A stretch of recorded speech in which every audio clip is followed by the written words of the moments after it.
Can any commandos with insight into Secret Service or other security forces tactics explain what, if anything, was done wrong here? Would it be normal to have the buildings that far away manned? At a bare minimum, a local cop with a service pistol should have been posted on that building. There is no excuse for a rooftop shooting position 150 yards from the protected person to be unsecured. The Secret Service is a complacent organization pretending to be at full readiness for events that happen once every 20 years. Actual high-effort attacks are very rare, and the Secret Service typically fails to stop them.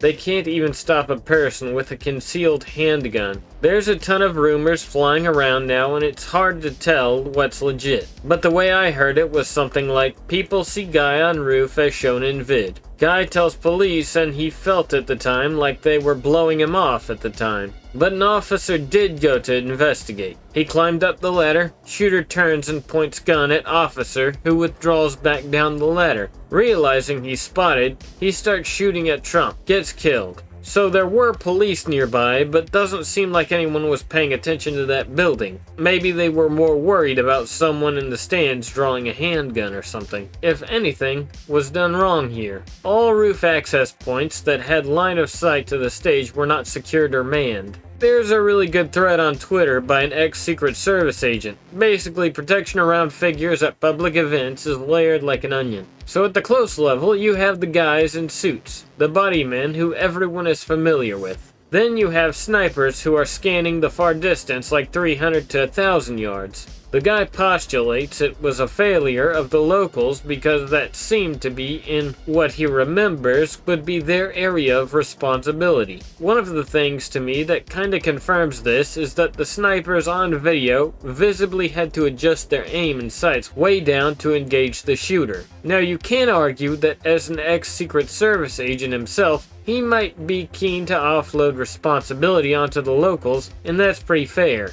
But I've also heard about the layered responsibility before in documentaries about the Secret Service. We should consider the possibility that it's all disinfo. Maybe that guy wants everyone to be looking one way and not the other. East counter snipers would have been responsible for the red zone. West counter snipers would have been responsible for the blue zone. And their view of the shooter would have been partially obscured by the trees. The shooter should have driven in a wraith behind the sheds. The snipers wouldn't have a clue on how to stop it. Say what you will about the Orange Man, but having the acuity and tenacity to essentially pose for a photo op after getting shot is pretty impressive, even if it is just a graze.